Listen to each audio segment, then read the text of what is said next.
আজকের এই ভিডিওতে আপনারা দেখতে পাচ্ছেন তালের কুই। এই যে এত নরম, খুব বড় তাল, কিন্তু বড় তালের থেকে বের করা এই কোষ, তিনটা কোষের একটা। এই যে পানিটা কিন্তু দারুণ। প্রচণ্ড গরমে যদিও তালের কুইয়ের মধ্যে পানির পরিমাণ খুব কম, তারপরেও কিন্তু এতটুকু পানি কিন্তু খুব প্রশান্তি এনে দেয়। আর কি নরম, লকলকা, একেবারে টসটসে রসে ভরা, এত নরম, মানে খেয়ে খুবই শান্তি পাওয়া যায় আর খুবই পুষ্টিকারক।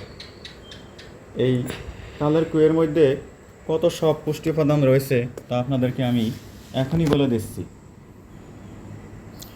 তালের শাঁস শিশু ও প্রাপ্তবয়স্কদের পুষ্টি ঘাটতি দূর করে। প্রতি 100 গ্রাম তালের শাঁসে রয়েছে, অর্থাৎ তালের কুইয়ে, প্রায় 77 গ্রাম পানি, 1 gram protein, 21 gram carbohydrate, 9 milligram calcium, 33 milligram phosphorus, 0.04 milligram thiamine, 0.0 milligram riboflavin, 0.03 milligram niacin, 5 milligram vitamin C.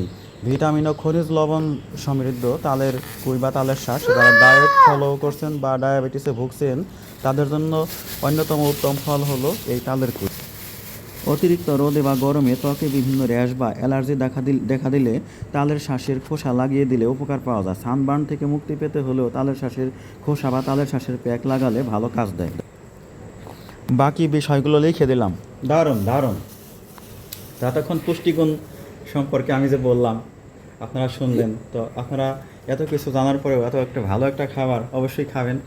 আর আমাদের মানিকগঞ্জে কিন্তু এই তালের কুই অসংখ্য পরিমাণে, বিশেষত মানিকগঞ্জের ঐতিহ্যবাহী ঝিটকা বাজার এবং আশেপাশের বাহাদুরপুর, মানিকনগর, লাউতা, বাফিমুড়ি, নতুন বাজার, বাহাদুরপুর, এ সমস্ত বাজারেই কিন্তু, আশেপাশে অন্যান্য বাজারেও কিন্তু প্রচুর পরিমাণ অফুরন্ত তাল গাছ এখানে। আর এই তালের কুইগুলো আপনারা